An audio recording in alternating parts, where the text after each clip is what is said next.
Okay, so day one, activism. I'm a bit late.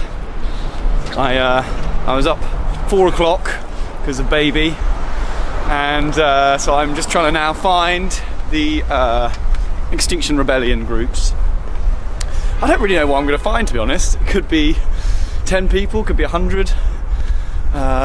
They could be really pissing drivers off, which is obviously a given. So I'm approaching Elephant and Castle now. Something is afoot, which is exciting because it means that, you know, people have actually come out and done what they said they were going to do. So what's your name then? Phil Kingston. Phil Kingston. And what brings you out here today?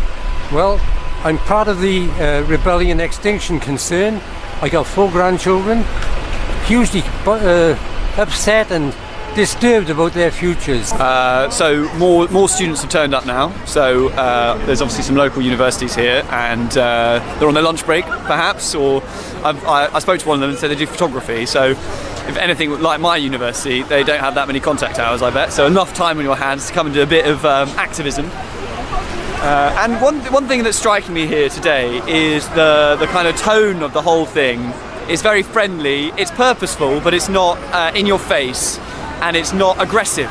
It's just a fact of life now that climate change is happening, and so you don't really have to do much persuasion in that point. It's just a question of getting more people actively changing their lifestyles so that we can affect positive change in this regard. So just chatted to a new mum, relatively new, looked like it from the size of the baby, and I think I persuaded her to come over. It's not a hard sell, is it? Extinction Rebellion as a movement to young parents, new mothers, etc., new fathers, because at the end of the day, we'll be dead before our children, hopefully. So it's for them. Now we're going to go back in the road again. Bless you, little youngster. May life be good to you. Well, I hope so. Take care. I've actually now come out into the road, oh my god, committing an act of civil disobedience, technically breaking the law, blocking obstruction of a highway, though one very intelligent young man actually said that the maximum fine, I think, is about £50, so I think I should be okay. It's also a great advert for cycling, because, you know, if you're a cyclist, you wouldn't have these problems. So Cycle for London should really get here and promote cycling, because cyclists will just be laughing right now.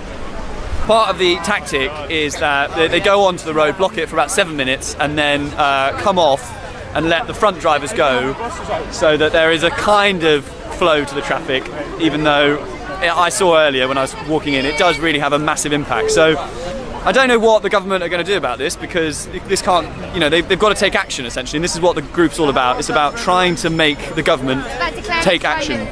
And about declaring a climate emergency. Directive 1, hello, hi. Hey. What's your name? I'm Joe. Joe, yes, nice to meet you. Name? I'm Jake. Jake, good Lovely to meet you. Oh, hi, yes. Sweet, Great. Welcome to the Extinction Rebellion. Oh yes, I know, I'm very excited. This is my first day being an activist. So, sweet. Also basically the first time using the camera, so I'm okay, a bit shaky nice. there. We've got Steadicam there. Well, we're in the light here, which is great. Yeah. So what are the directives then? Well, the first demand is probably the one that we need to focus on the most, and that's just getting the government to declare a climate emergency. Okay. And like, it sounds pretty drastic, but it's been done before. We did it just after the World Wars when resources were like nil and manpower was down. So they declared an emergency that got people collaborating on like a sort of local level. So our first demand is a climate emergency, tell the truth to the people and work with the media to sort of disseminate that message of how severe the impacts of climate change are that's coming. Right, great. Well, that sounds like an awesome mission, so let's hope our actions today implement that. Yeah, awesome. Love to meet you, Joe. Great to meet yes, you. great. So I think it's fair to say some people are getting pissed off, which I get as well. It is an inconvenience, but imagine how inconvenient it will be when our kids and their kids don't have enough food to eat. So I think a small inconvenience now is what is needed to get people behind action on climate change. I mean, it's getting really gridlocked here now, and understandably people are pissed off, but as we can see, ambulances still able to get through, so there's no risk to life, other than the fact that I'm maybe breathing a bit too much NO2. I tell you what has been amazing today has been the police. They've been here, as far as I'm aware, from the get-go. They've been facilitating a peaceful process obviously tensions run high in traffic, and you know, we wouldn't really be able to be doing this without them. So we're so lucky to live in a country where we're able to protest and able to peacefully proclaim our views, and I think we should really hold on to that. And that's the hope, really, isn't it? The hope that we, through peaceful protest, cause enough of a disruption to enable change, because that's what we've got to do. We're going to be back here again at 7 o'clock. 7 o'clock here tomorrow for anyone that wants to join tomorrow, and 7 o'clock again on Friday, and then on Saturday at 10 o'clock in Parliament Square.